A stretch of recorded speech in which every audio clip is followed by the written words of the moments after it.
reflect on it really carefully. If you're not willing to, if you don't love it, if you wouldn't be willing to put in 10 years of your own effort at 40 to 80 hours a week, getting paid nothing in addition to earning your living income, if you're not willing to do that, you're probably not determined enough to make it.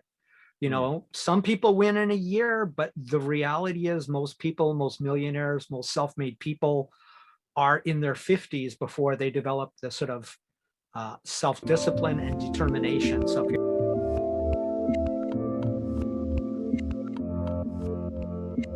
Hey everyone, this is Devin Miller here with another episode of the Inventive Journey. I'm your host, Devin Miller, the serial entrepreneur that's grown several startups into 7 and 8 figure businesses, as well as a CEO and founder of Miller IP Law, where we help startups and small businesses with their patents and trademarks. And if you ever need help with yours, just go to strategymeeting.com and we're always here to help. Now, today, our guest on the podcast, another great guest, is Tim Green.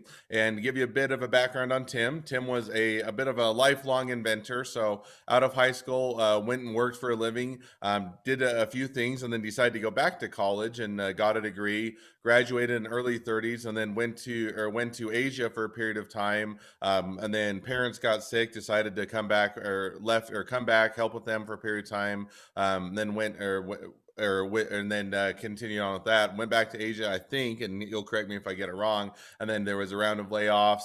Then spent a period of time in Asia, and then went to some networking events and decided he could invent some solutions for a business. So there's a very quick run through. And with that, welcome on the podcast, Tim.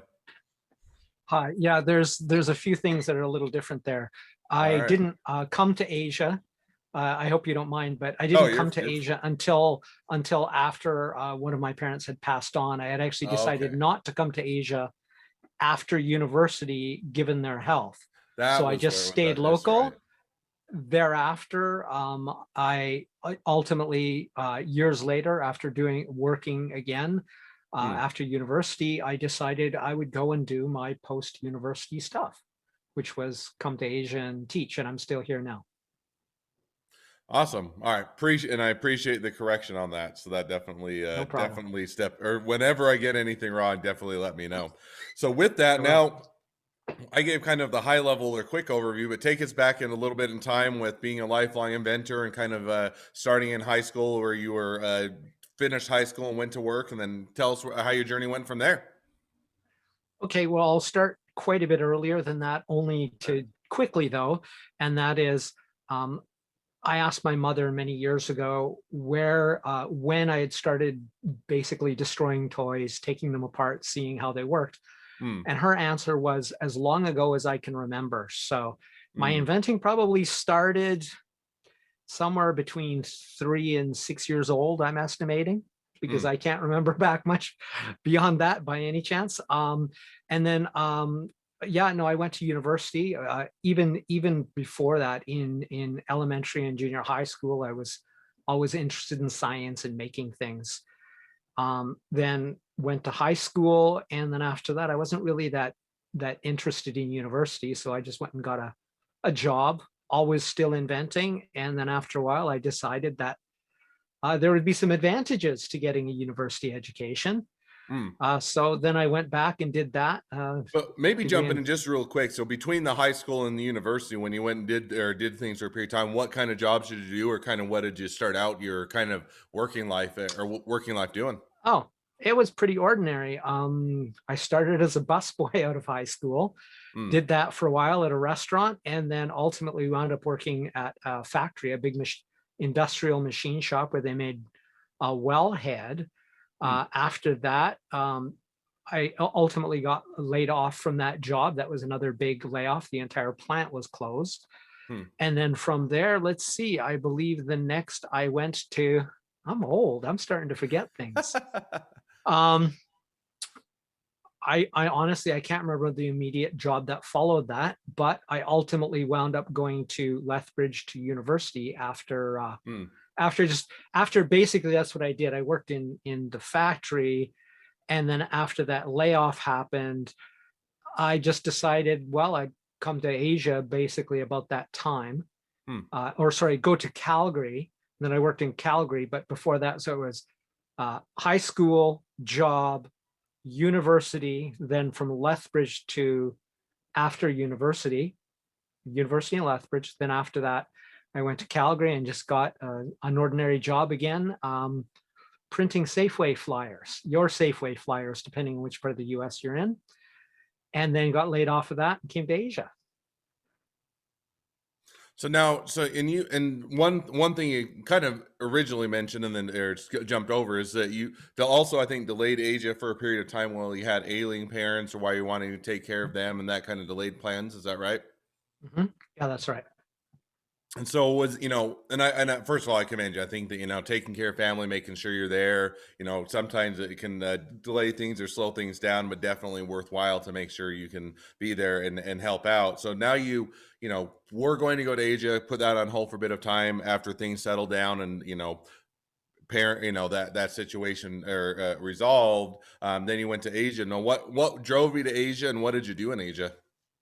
Well, I'm still doing it, but what brought me to Asia actually was when I was in university. I'm not sure about, so remember I'm Canadian, so university is what you would probably call college, because universities actually grant degrees. So university, college, whatever you want to call it. I always saw those posters about teaching English in Asia. So I thought that sounded like, since I didn't yet have any special job or career path prepared or opportunities offered, I decided I'd go check that out. And what it allowed me to do is, once I arrived here, I realized that because the hours are so different from in the US and in Canada, I could do my inventing and my licensing efforts at night after doing my sort of workaday job teaching English. So that's how that went. So you went to Asia and did that and continue to do that. But so when you got to Asia, first of all, one question just as a kind of a side note, but did you, which part of Asia was it, or which part did you go to? Well, I originally landed in a place called Xi'an. You probably know the Terracotta Warriors. The clay army. So I went there and then wasn't really satisfied with the situation, because it turned out I would not be able to travel during my holidays, because it's hard to travel with a billion other people also trying to travel. So it wasn't quite what I expected it to be. So then I went to South Korea for a year and taught English there. And then from there, I I came here to Japan, and I've been teaching in Japan ever since.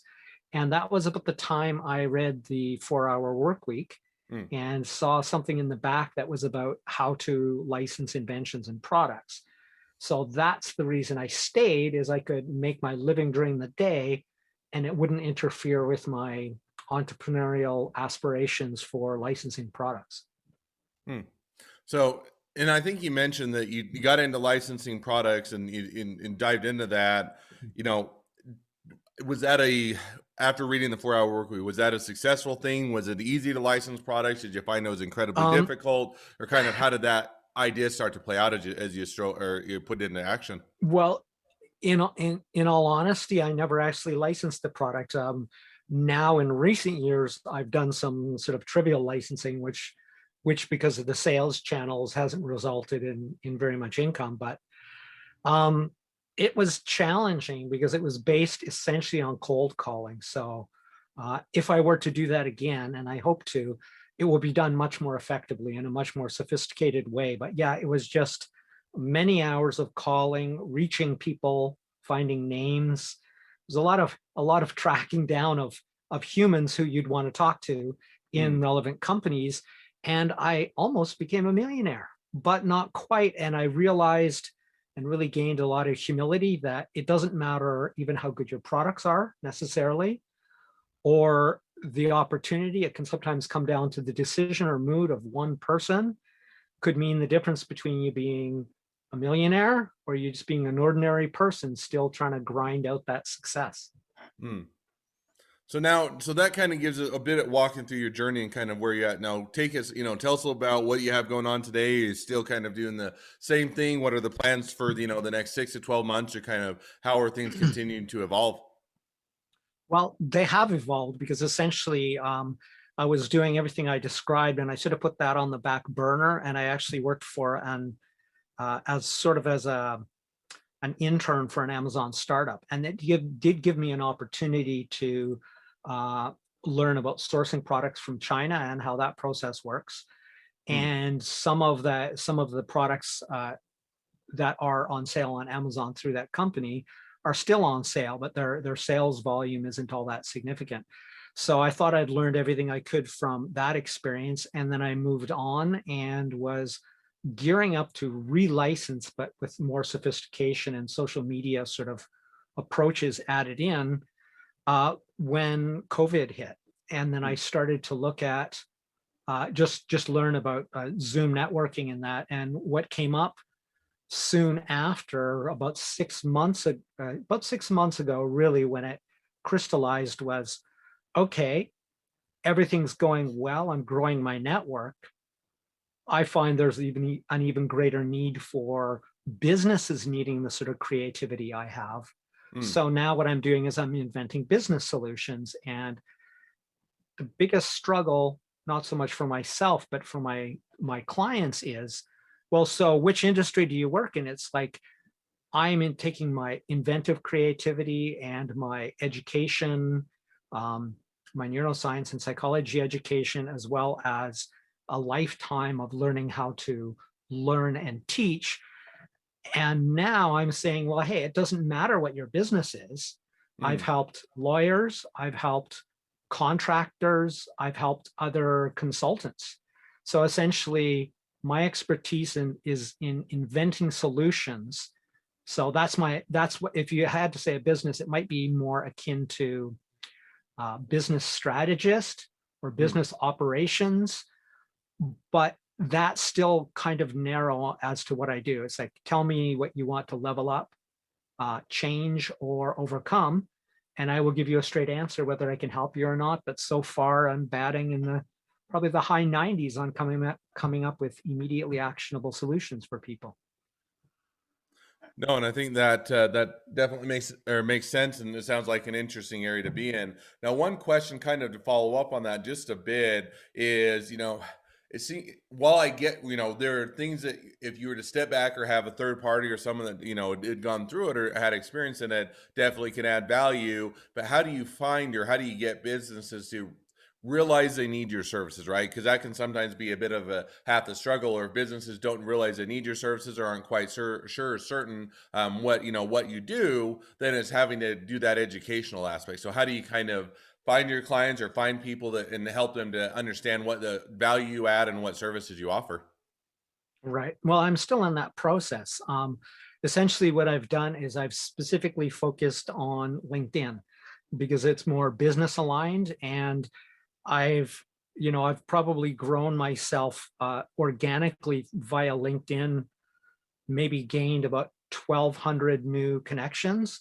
And unlike people who do the LinkedIn open networking where they just accept anybody, virtually every connection I have has either approached me specifically through some of the social media marketing I'm doing on LinkedIn, Mm, or I have approached them as they have responded to either my engagement or my articles. And I write about 3 articles a week. So it's mm. all been sort of high engagement, relevant to establish my expertise, because I've essentially invented my industry and position.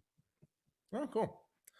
So, and you touched on it just a bit, maybe just help us, dive into a bit more of, give us an idea of next 6 to 12 months. You talked a little bit about, there's a bit of shift with COVID, going online, doing, a lot of LinkedIn, kind of growing that organically. What does the next kind of 6 to 12 months look like as you continue to grow things? It looks largely the same. There's just going to be a lot more experimentation. I'm getting a lot of engagement out of that 3 articles a week, because it's 3 articles a week of real value, Mm, right? It isn't like, oh, well, okay, you're just pitching your product. It's like, my model is, if somebody interacts with my product, with my LinkedIn posts or whatever else, if they never interact with me again, they still walk away with value, mm, if that makes sense. So the point is, I don't want to say, well, here's part of the picture. It's always part of the picture, inevitably, But here is something which, if you do nothing else with me, just read the article and apply it, you will see that what my advice, my models actually work. Hmm. Of course, you can go deeper, and that's what I'm using to hope to draw more clients that way. No, and I get that. And it's almost kind of the give, give, get type of a model where, hey, I'm gonna give you some value, I'm gonna give you Yes. some information that's helpful. And then, once you give that and they understand that you can provide that value, you can be helpful, then then you kind of get that back in return and clients and whatnot. So I think that's definitely a great model to structure on. So well, now as we start to wrap up on the podcast, I always have two questions I ask towards the end, so we'll jump to those now. So the first Mhm. question I ask is, along your journey, what was the worst business decision you ever made, and what did you learn from it? Worst business decision was staying with a mentor who um, didn't really have anything left to teach me. And I don't mean that in an egocentric way. It's just I kept holding on, saying there's just one more thing I don't quite know. And ultimately, I realized that I was paying for a membership, Mm, and I was, contacting them every 6 months to watch a video and say, yeah, I like it, or no, I don't. mm, And then I ultimately recognized when I tried to give them feedback as to what I think would help me more mm. as their student, but also all their other students more, that they just weren't interested. So I would say mainly, if something isn't working after a year, and I mean a year of you committing to it, not a year of you being lazy, but 40, 80 hours a week of you really working hard at it. If it's not working, that would be a time to either challenge your mentor or change mentors or go out on your own, because, you know, if you're not getting extra results for the extra effort and being a good student, then maybe you need to move on to something bigger or more evolved yourself. Yeah, and I think that, both of it. It can be one that the program may just be not a good program, or two, it can be, or whatever you're doing, the idea, the program, the invention, the business, or it just maybe it's not a good fit for you, right? In the sense that I think that some programs, everybody has different ways of learning, everybody has different styles. Some things resonate well, other things don't. For me, I like to, as an example, I like to listen to podcasts and, have this podcast, Mhm. but I like to listen to a lot of other podcasts because the way, hey, if I'm doing other things or I'm out jogging or running, it's a way for me to hear what others are doing, get ideas for the industry, and yet, me sit down and kind of watch a video course and do nothing else, I would get bored and start, my mind would start to wander. I would start to want to be doing other things, and so I think that figuring out what works with you, but giving it, as you said, kind of that year a good trial period and trying it and giving it an earnest value, I think is definitely something to learn from. So the second question I always ask is, if you're talking to someone that's just getting into a startup or a small business, what would be the one piece of advice you'd give them? I would say reflect on it really carefully. If you're not willing to, if you don't love it, if you wouldn't be willing to put in 10 years of your own effort at 40 to 80 hours a week, getting paid nothing in addition to earning your living income, if you're not willing to do that, you're probably not determined enough to make it. Mm, Some people win in a year, but the reality is most people, most millionaires, most self-made people are in their 50s before they develop the sort of self-discipline and determination. So if you're not willing to go I was sure I was going to be rich in 1 year. It's like, I know my inventions are awesome. How could they not make me a millionaire in the first year? mm, After doing that for 10 years, I realized I kind of got over myself, mm. and that the only reason I can keep going is because I love it that much. That's the only thing that's going to carry you through. Is you have to really want it. It has to be something you love.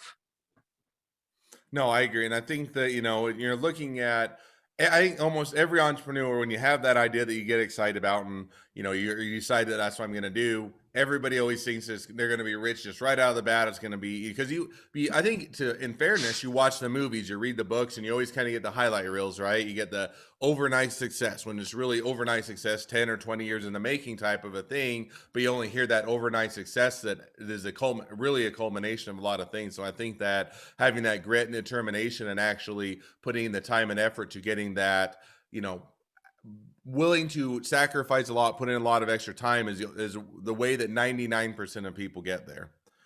Well, as we are wrapping up the normal episode, we also were, just as a heads up to the listeners, we're doing the bonus question where we get to chat a little about intellectual property and hear your or flip the tables, and you, Tim, you'll get asked your number one intellectual property question. But before, as we wrap up the normal episode, if people first of all, thank you, Tim, for coming on. Now, for all of you You're that are welcome. listeners, if you have your own journey to tell, feel free to go to inventiveguest.com and apply to be on the podcast. We would love to share your journeys. Also, if you're a listener, one, make sure to click subscribe so you know when all of our awesome episodes come out, and two, leave us a review so new people can find us. Last but not least, if you ever need help with your patents, trademarks, or anything else, reach out to us at Miller IP Law by going to strategymeeting.com. So with that, as we've now wrapped up what would be the quote unquote normal episode or the typical episode, we jump to, we flip the tables. You get asked a bonus question, which is, what is your number one intellectual property question? So with that, I'll turn it over to you you get asked me the question. I get to sit in the hot seat. Okay. So what beyond a provisional patent would you recommend that people do? So oftentimes I need to make disclosure of something. I have some solar products. So far, I've mainly been told that you should put a provisional patent on anything you wish to disclose. What beyond the provisional patent could somebody do that's cost effective, other than doing the provisional patent before going forward with disclosure to an organization? Yeah, I mean, there's a few things, and it's a bit of a broad question on what you can do. And as with all attorneys, you're going to say, well, it depends, and it depends on the circumstance. But I'll give you a few kind of thoughts or ideas. One is, there's typically, first thing I would always do is a general level of protection for any business or ideas. I would get an LLC or a business formation.